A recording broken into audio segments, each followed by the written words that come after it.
Hello and welcome back to another video on this channel.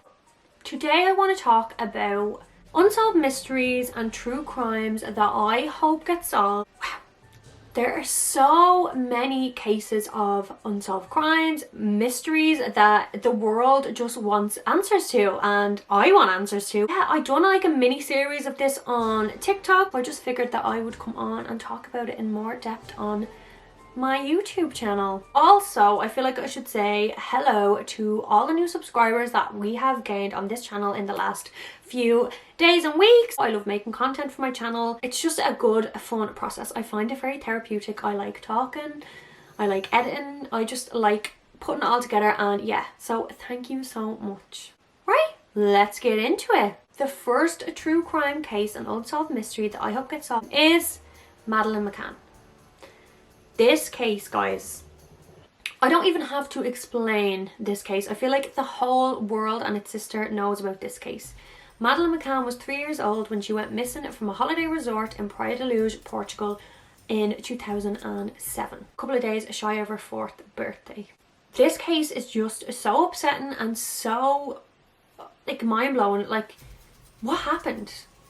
There's so many ins and outs to this case and stuff, but yeah, when the case at first dropped, I was only like 13, I think, and I didn't have a clue what was going on, but I was listening to people around me and the news reports and stuff, and it seemed to be the popular opinion that the McCanns, Kate and Jerry, Madeleine's parents, had something to do with Maddie's disappearance.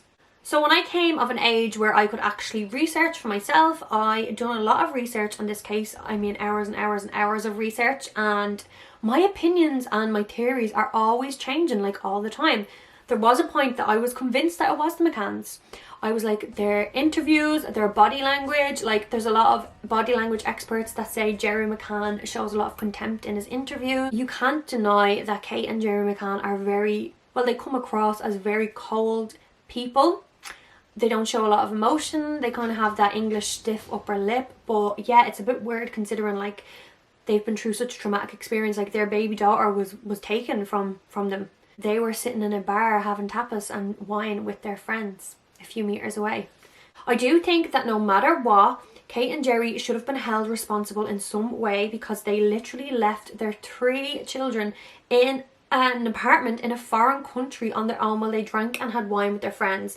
Now, in saying that, the other parties at the tapas restaurant also had their children alone in their apartments as well. So the whole party of people there are all so neglectful and wrong to do what they done. But yeah, ultimately, unfortunately, Maddie was taken. It was Kate and Jerry's child that was taken, and yeah, it's all just one big mess. I sometimes say to myself, because they were from an upper class family, they were surgeons, doctors, whatever, but if that had been a family from a normal working class home, I feel like the other 2 children would have been taken away from them instantly and they would have been prosecuted basically for neglect. But you know, that's neither here nor there. It's done, it's done. It's been like, what, 14 years now? Anyway, I did think that they done it. The FBI cadaver dogs that were brought in, one that could detect the presence of a corpse, one that could detect a lot of blood. They both alerted the same areas, but like 2 days apart, so that they wouldn't cross-contaminate it. So that, or it was 2 weeks apart maybe. So they made sure that there was no like crossover or whatever. They both alerted the exact same areas behind the patio door, in the wardrobe in Kate and Jerry's room that they were staying in, and in the boot of the rental car that the McCanns took out after Maddie went missing. The little teddy bear that Maddie had as well, that Kate carried around with her. Kate said that was because she brought Maddie's teddy with her into surgery before she travelled to Praia da Luz, which also is incredibly weird. Like, why would you do that? But so I was kind of like hell-bent on it being something to do with them. But then after the Netflix documentary came out about the Madeleine Mccann case, it kind of spoke about, like, you know, trafficking rings that were in Praia da Luz at the time, and other children that had went missing in the area, and people that had seen strange men lurking around. And then I kind of felt like, oh, okay, like, well, maybe actually this was an abduction. This was something, you know, that hadn't got anything or any correlation to do with the McCanns. Obviously, as I said, they shouldn't have left the kids on their own, but the whole party left their kids on their own. That's a crime. If they didn't do anything, they have to live with that for the rest of their lives, and that must be just absolute torture to live with that fact that what happened was a result of them leaving their children on their own when they could afford daycare. I mean, they were well off, but okay, we'll leave it there. And the photo fits as well that were released at the time, the 3 photo fits of the 3 men. It's weird how much the 2 men and the 3 men, 2 of them look like the Podesta brothers and 1 of them looked like Ghislaine Maxwell, Jeffrey Epstein's, yeah, her, okay? Sigmund Freud's grandson had an apartment in Praia da Luz at the time. Sigmund Freud's grandson was not a nice man. I'm not saying the name of it because YouTube doesn't like when you say like things like certain words, but yeah, he was not a nice man. Look him up. And he wasn't in Praia da Luz at the time. He was apparently, he let his apartment out to the Podesta brothers at that time, and they were in Praia da Luz at the time of Madeleine's disappearance. The Podesta brothers were very well associated with Epstein, and Ghislaine Maxwell was apparently the person who would find all the people for the island, basically. The photo fit looks exactly like her, so was Maddie taken by them? Oh, this theory has been circulating the internet for years, but it didn't make sense really until the whole Epstein scandal came out, and then people were like, oh my god, people have been trying to say this about the photo fits that from Praia da Luz the night Maddie went missing. And yeah, Kate McCann actually wrote in her book that herself and Jerry actually spent time at Sigmund Freud's house eating pasta and drinking wine in the months after Maddie's disappearance. So make of that what you will, but that's public knowledge. You know, I'm relaying information and theories that are already out there on the internet. So, and then last summer, it's still kind of going around now that there was a German man that was already incarcerated, that apparently they said that he was the person responsible for the disappearance of Madeleine. Now, I find this very weird, and to be honest with you, I don't believe it. I don't believe it. There was a lot of things happening at the time that this news broke. You know, the way they say that the media tries to cover things up and distract people from certain things. Yeah, I believe there's some truth in that. But I don't think that he is the person that is responsible for Madeleine's disappearance. He's a horrible person. He's done some horrific things. But I just don't think that after all these years... I don't know. It's really weird. You're going to have to do your own research on it. But yeah, I don't know what happened to Maddie. But I really think it's such a sad, sad tale. And I really, really hope that one day there'll be justice for Madeleine McCann and the truth will come out, hopefully. Okay, so the next unsolved mystery and true crime case that I hope gets solved is the missing Malaysian airline flight MH70. I can't wrap my head around this. How does a flight just go missing? Like, never to be seen from, heard of, no evidence of it, nothing ever again. Like, how is the black box that is said to be indestructible, how does the black box go missing without a trace? So at 12:42 a.m. on the 18th of March 2014, Malaysian airline flights MH70 took off from Kuala Lumpur in Malaysia, and it was bound for Beijing. So it had 227 passengers, 2 pilots and 10 flight attendants on board. And then at exactly 1:19 that morning, all communication was lost with the flight, and that was it, gone. There's so many different theories about this one, like that it was shot down in a certain airspace, that the pilot was suicidal and he had apparently had like a flight simulator at home, and apparently when they looked at the flight simulator it had weird records of him using the simulator and going like down like as if he crashed, and just weird like flight logs within his own flight simulator. And people, they suspected that maybe he was suicidal, and he decided that on that night on that flight he was going to crash the plane and kill everybody on board, including himself.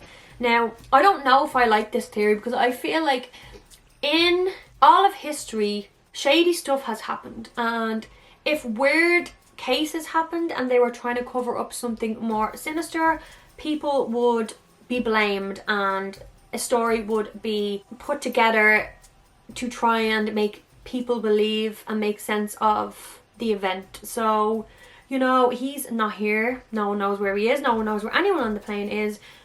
So who knows if that was the case, and it's not really fair to say that about someone who isn't here to defend themselves.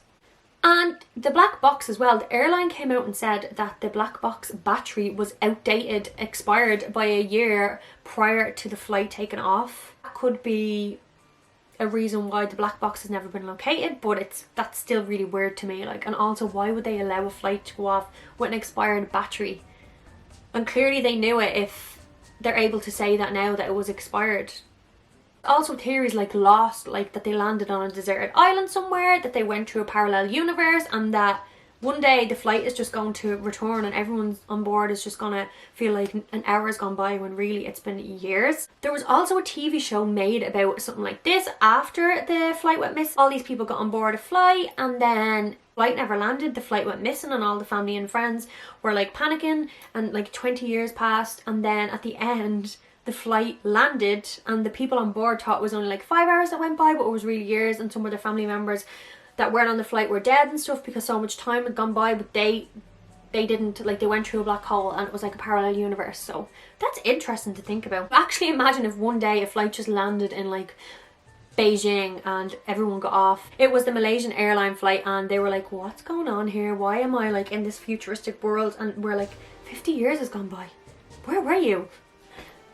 Could happen. Stranger things have happened. There's also this conspiracy theory that the logo of the Malaysian Airline brand, the logos in the past were like really mysterious and almost like foreboding what was going to happen. So since 2013, the airline has been using the slogan, journeys are made by people you travel with. However, with the onset of Flight 370 and Flight 17, the airline has used a number of slogans including keep flying and flying high. There's one back, like way back, and it says, our new Boeing 777, lose yourself on a journey of epic proportions. Wherever you go, no one will ever know. And that was the market, and MH70 was actually on a Boeing 777. So yeah, it's really, really weird. Like almost like they foreshadowed the event. But yeah, it's just a really, really mind-blowing mystery, and I hope and pray that one day, no matter what, the family of the loved ones on board will get their answers and the mystery can be put to bed, and we will know exactly what happened to that flight on that fateful night. Now, part 3, the Zodiac Killer. Who and what was the Zodiac Killer? So the Zodiac Killer was a serial killer who had a killing spree in North Carolina, United States of America in the 1960s. So the Zodiac Killer taunted the police force by sending in coded messages into the police station, and they couldn't decipher these messages. And they reckoned that the last known killing of the Zodiac Killer was in October 1969, so just 2 months shy of 1970. There's so much speculation as to who the Zodiac Killer could have been. There's 2 or 3 that people reckon are the strongest probability of being the Zodiac Killer. Arthur Lee Allen was a suspect. A crime writer called Robert Graysmith wrote a book called The Zodiac, in which he wrote verbal accounts from Allen's friend John Cheney, in which he said that Allen told him stories about killings that he done which bore an eerie resemblance to the Zodiac killings, and also it is suspected that Allen actually knew the 1969 victim Darlene Ferrin, because he apparently visited the restaurant that she worked in and would openly express his interest in her. Allen's fingerprints didn't match the DNA profile that they had of the fingerprints of the Zodiac Killer. So all the evidence is circumstantial and there's really no proof that he was the Zodiac Killer. One main suspect, Earl Van Best Jr. Now, Earl Van Best Jr. is the most physically alike to the Zodiac Killer from the photo fit and the description that the police force put out of the Zodiac Killer from eyewitnesses. That's Earl, and then that's the Zodiac photo fit. Very, very similar. So an author called Gary Stewart published a book in 2014 called The Most Dangerous Animal of All, in which he named his biological father, Earl Van Best Jr., as the Zodiac Killer. Once again, there's a lack of evidence for this, only the striking resemblance. So Paul Lee Stein also bears a striking resemblance to the photo fit of the Zodiac Killer. He was 29 and a cab driver when he was shot dead on the 11th of October 1969, and after that all the Zodiac killings stopped, we think. So I don't know. I really don't know. I personally feel like Pauly Stein is most probably actually the Zodiac killer, just considering the resemblance and the fact that he died, the killings stopped. Like, yeah, it's very weird. But yes, I really hope that gets solved, considering the Golden State Killer was caught due to the likes of, you know, these ancestry.com and stuff. They found a close relation bought one of these tests online and they found her, and then from that they were able to find the Golden State Killer.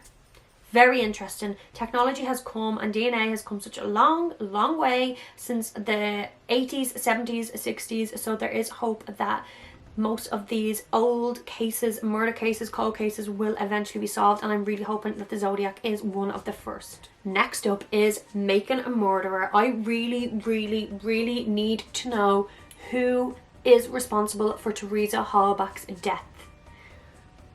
Making a Murderer exploded on Netflix back in 2015 and it grasped the world. Like, I don't know anybody that wasn't talking about it.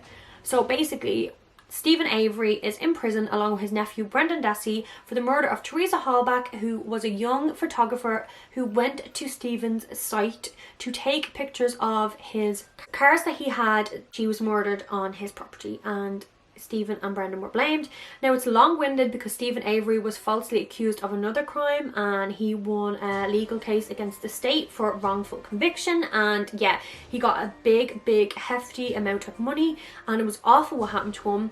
He was kind of from like a low income family, and yeah, basically the whole town treated his family like shit and looked down upon them and stuff like that. So there's lots of theories about this.